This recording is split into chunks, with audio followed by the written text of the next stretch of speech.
आज का जो हमारी प्रेस वार्ता का जो मुद्दा हमने लिया है अग्निवीर योजना को लेकर, आपने देखा होगा कि पिछले 3-4 दिन से तमाम अखबारों में, खबरों में एक बात आ रही है कि फ़ौज का इंटरनल सर्वे सेनाओं में किया गया है, जिसमें अग्निपथ योजना के बारे में बहुत सी खामियां, हमारे देश की सेनाएं बहुत सी खामियों का सामना कर रही हैं और इन खामियों को किस तरीके से ठीक किया जाए उसके बारे में अलग अलग अटकलें इन जो इंटरनल सर्वे, जो आर्मी का इंटरनल सर्वे जिसको कोट करके सारे अखबारों ने ये अपनी खबरें प्रकाशित करी हैं, उसमें कुछ बातें निकल के आई हैं कि जिन कदमों पर मंथन किया जा रहा है कि ऐसे कदम उठाए जाएं कि अग्निपथ योजना की जो खामियां हैं उनको, त्रुटियों कैसे दूर किया जाए, जिसमें उदाहरण के तौर पे कहा जा रहा है कि 4 साल से बढ़ाकर अग्निवीर का टेन्योर 7 साल किया जाएगा या 25% रिटेन करने की बजाय 60 से 70% अग्निवीरों को रिटेन किया जाएगा, या जो ट्रेनिंग पीरियड है वो 24 हफ्ते से बढ़ाकर 37 से 42 हफ्ते किया जाएगा। ये 3 बातें निकल के आ रही हैं खामियों के अलावा कि ये ऐसे कदम उठाए जा सकते हैं, इन पे मंथन हो रहा है। तो सबसे पहले तो भारतीय राष्ट्रीय कांग्रेस स्पष्ट करना चाहती है कि ये स्कीम अग्निपथ योजना, अग्निवीर भर्ती की योजना पहले दिन से हम कहते रहे हैं कि पूर्णतः ये योजना ना देश हित में है, ना देश की फ़ौज के हित में है, ना देश के नौजवान के हित में है, ना देश की सुरक्षा के हित में। और हमारी पहले दिन से मांग रही है कि इस योजना को रोका जाए और फ़ौज की पक्की भर्ती दोबारा से शुरू करी जाए। और ये जो पार्शल रोल बैक की जो ये बातें आ रही हैं मीडिया में, हम इस तरह के अगर कोई सुझाव आ रहे हैं तो हम उनको रिजेक्ट करते हैं। सरकार इस योजना की खामियों को स्वीकार करते हुए अपनी गलती स्वीकारे और पूर्णतः इस योजना को वापस लिया जाए पूरी तरीके से। और पक्की भर्ती जो अग्निपथ योजना 2022 से पहले होती रही देश की फ़ौज में 1947 से लेकर 2022 तक, उस पक्की भर्ती को पूर्ण रूप से दोबारा से शुरू किया जाए। ये आधी अधूरी जो बातें चल रही हैं इनसे काम चलने नहीं वाला।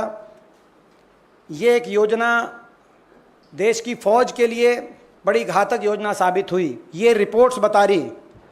आपने देखा होगा, आपके बहुत से अखबारों ने उन रिपोर्ट्स को प्रकाशित किया है, वो सारी बातें सत्य साबित हुई जिन बातों को लेकर हमने आपके बीच में बार बार इस सरकार को आगाह किया था जब ये योजना सरकार लेके आई थी।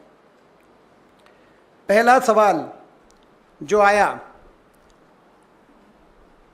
ये बड़ा महत्वपूर्ण सवाल है, हमने हमेशा उठाया। इंटरनल रिपोर्ट में, फौज की इंटरनल रिपोर्ट में आया कि अग्निवीर जो हैं उनके बीच में जो जज्बा पहले हुआ करता था फौज में, एक दूसरे से के साथ सहयोग करके चलने का जज्बा, एक दूसरे पे जान न्यौछावर करने का जज्बा, देश पे जान कुर्बान करने के जज्बे के साथ साथ एक दूसरे पर जान न्यौछावर करने का जज्बा। कोई अगर घायल हो गया तो किलोमीटर उसको अपने कंधों पर लेकर सुरक्षित जगह पहुंचाने का जज्बा, ये जो सारा जज्बा होता था, फौज की रिपोर्ट ये बता रही है कि इस जज्बे में कमी आई है।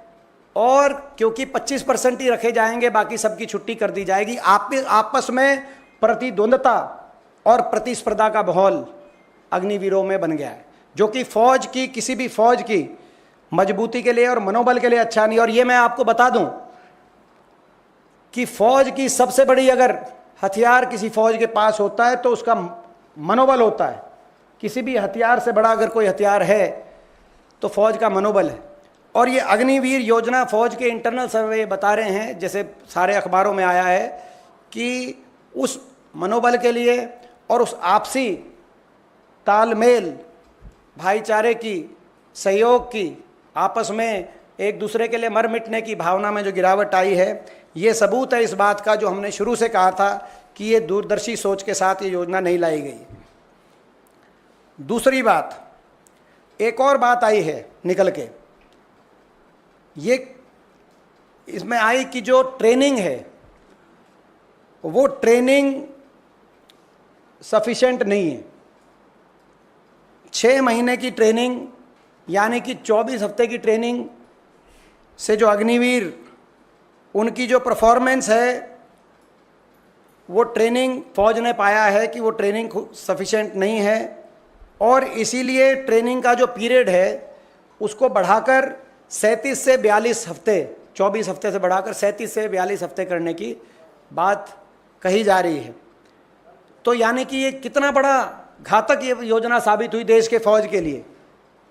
एक तरफ तो पूरी तरीके से ट्रेंड फौजी आपके चीन और पाकिस्तान के बॉर्डर पे खड़े हैं, और दूसरी तरफ ऐसे अग्निवीर जिनको पूरी ट्रेनिंग भी नहीं आपने दी, उनको उनके मुकाबले में खड़ा करने का काम आपने किया है। जो आज आपकी देश की फौज का इंटरनल सर्वे ये बता रहा है कि जो ट्रेनिंग की जो बात है, ये ट्रेनिंग की बात कहीं ना कहीं इससे नुकसान हुआ है।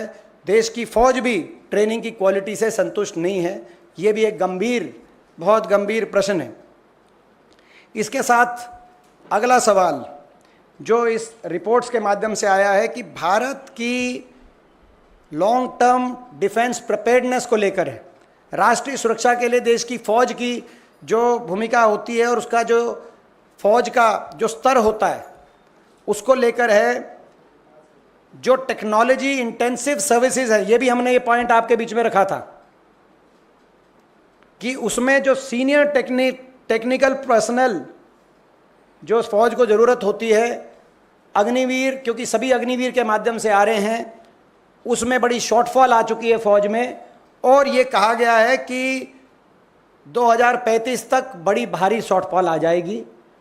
जो फौज जिस पे हमें नाज है, यानी कि हर रोज़ ये अग्निवीर योजना उस फौज की साख को गिराने का काम कर रही है। इतनी घातक योजना साबित हुई। ये बताता है कि यानी कि जहाँ पे टेक्निकल ट्रेनिंग की आवश्यकता है अच्छी तरीके से हमारी डिफेंस इक्विपमेंट को हैंडल करने के लिए, वहाँ पर हमने शुरू से ये बात कही थी, वो बात अब इस रिपोर्ट में भी आपके सामने आ चुकी। और अब कहा जा रहा है कि इन सभी बातों को देखते हुए 2-3 कदम उठाए जाएंगे। जैसे मैंने कहा, 4 से बढ़ाकर 7 साल की एक बात आ रही है चर्चा में। 25% जो रिटेन किए जा रहे अग्निवीर उससे बढ़ाकर 60 और 70% रिटेन किए जाएंगे। ये भी एक चर्चा का विषय आया है अखबारों के माध्यम से। और ये ट्रेनिंग को बढ़ाकर, सबसे पहले मैं अपनी बात जो हमने शुरू में मैंने जिस बिंदु से शुरू करी कि इस तरह की जो भी चर्चाएं हैं उनको हम रिजेक्ट करते हैं। अगर ये सुझाव आ रहे हैं इनको हम रिजेक्ट करते हैं। अग्निवीर योजना को हम रिजेक्ट करते हैं। और ये कोई राजनीतिक विषय नहीं है, क्योंकि देश की फौज और देश की सुरक्षा कभी राजनीति का विषय हो ही नहीं सकता। इस देश में कोई भी ऐसा नागरिक नहीं होगा जो ये नहीं चाहेगा कि हमारी देश की फौज मजबूत हो। हमारी देश की फौज दुनिया में सबसे मजबूती से देश की रक्षा करे। देश में कोई भी ऐसा नागरिक नहीं होगा, इसीलिए, और ना ही कोई राजनीतिक दल ऐसा होगा। तो आज इस पूरी तरह स्कीम को स्क्रैप करके पक्की भर्ती को दोबारा से शुरू करें, ये हम मांग इस सरकार से करना चाहते हैं। और आपने देखा भी होगा, चुनावों के नतीजे भी ये दर्शाते हैं, जो राज्य, जो प्रदेश जहां से ज़्यादातर हमारी देश की फौज आती है, चाहे वो उत्तर प्रदेश हो, चाहे वो हरियाणा हो, चाहे पंजाब हो, चाहे महाराष्ट्र हो, और चाहे तमिलनाडु, ये ऐसे प्रदेश हैं जहाँ से हमारी देश, चाहे केरल हो, हमारे देश की फौज का बड़ा हिस्सा इन प्रदेशों से आता है। वहाँ पर आपने देखा होगा लोगों ने भी, केवल देश की फौज ने इसको रिजेक्ट नहीं किया, देश के जनमानस ने भी इस स्कीम को रिजेक्ट करने का काम किया है। और ये हमारा सवाल भी है कि ये योजना ना तो देश की सुरक्षा के हित में पाई गई, ना देश के नौजवान के हित में पाई गई, और ना देश के हित में पाई गई। तो ये योजना लाई कैसे? और ना ही ये भाजपा के घोषणा पत्र में थी, ये कोई भारतीय जनता पार्टी या किसी पार्टी के घोषणा पत्र में नहीं थी। और इसको योजना को लागू करने की मांग भी देश में कोई नहीं कर रहा था। ना फौज कर रही थी, कहीं देश का कोई नौजवान कर रहा था, ना भारतीय जनता पार्टी के घोषणा पत्र में ये योजना थी, ना देश का कोई वर्ग कह रहा था अग्निपथ योजना लेके आओ। तो ऐसे में सवाल ये उठता है, ये भी आज आपके माध्यम से हम पूछना चाहते हैं सरकार से, कि सरकार ये बताए कि ऐसा घातक सुझाव किसके, ना सिर्फ इस योजना को वापस करे, लेकिन सरकार ये भी बताए किसके सुझाव पर ऐसी घातक योजना जो देश की फौज को के लिए नुकसानदायक साबित हुई सरकार लेके आई। क्योंकि आपने देखा होगा पहले भी सरकार ने ऐसे फैसले किए, बाद में पता चला कि किसी ने उसका सुझाव दिया था। आपने देखा होगा 3 कृषि कानून, बाद में पता चला किसी और जगह से सुझाव आया था, और आपने देखा होगा नोटबंदी सुझाव कहीं और से आया था। तो ये अग्निपथ योजना का सुझाव कहाँ से आया, ये भी सरकार सार्वजनिक करे कि जब घोषणा पत्र में नहीं था आपकी पार्टी के, फौज ने मांग नहीं करी थी, देश में किसी वर्ग ने कहीं से इसकी मांग नहीं उत्पन्न हुई थी, तो ये किसके कहने पे योजना ये लाई गई, ये भी सार्वजनिक किया जाए। हम मांग करते हैं, देश की फौज हमारे देश का गौरव, एक ऐसी फौज जिस पर हम सबको गर्व है और जिसने हमेशा देश के तिरंगे को ऊंचा रखने का काम किया है। देश की फौज वो फौज है, पक्की भर्ती से नियुक्त वो फौज। देश के 75 साल के इतिहास में उस फौज पर और फौज की भूमिका पर और फौज के शौर्य पे कोई प्रश्न चिन्ह नहीं लगाया जा सकता। 75 साल में सरकारें किसी भी पार्टी की रही होंगी, मगर तिरंगा हमेशा ऊंचा रहा है। चाहे 71 में इंदिरा जी के नेतृत्व वाली कांग्रेस पार्टी की सरकार के दौरान पाकिस्तान के 2 टुकड़े करके दुनिया के भूगोल को बदलने की बात रही हो, और चाहे 99 में उस समय चाहे एनडीए की सरकार थी, वाजपेयी जी प्रधानमंत्री थे, उस समय करगिल के चोटियों पर पाकिस्तान का शीश झुकाने की बात रही हो, देश की फौज ने, पक्की भर्ती से नियुक्त फौज ने हमेशा तिरंगे को ऊंचा रखा था। अब ऐसी क्या बात आई थी, कहाँ से सुझाव आया था, कौन सुझाव लेके आया कि ऐसी फौज जो हमेशा राजनीति से ऊपर रही, उस फौज की नियुक्ति की प्रक्रिया पे ऐसा घातक फैसला इस सरकार ने लिया, जिसके परिणाम वही आ रहे हैं जिनका आगाह हमने सरकार को किया था। ये हम सवाल पूछना चाहते हैं। इसमें एक दृष्टि है इसको लेकर, ये तो फौज का इंटरनल सर्वे है, फौज में जो खामियां देखी जा रही हैं, मगर दूसरी तरफ इसका दुष्परिणाम देश के नौजवान को जो भुगतना पड़ रहा है वो एक अलग अपनी जगह है। सबसे पहले जो अग्निवीर हैं, और इसीलिए हम कह रहे हैं 60-70% का क्या है, जो 30-40% रह जाएंगे, क्या वो अपनी छाती पे गोली नहीं लेना चाहते देश के लिए, और क्या उनको शहीदी का दर्जा आप नहीं दिलवाएंगे?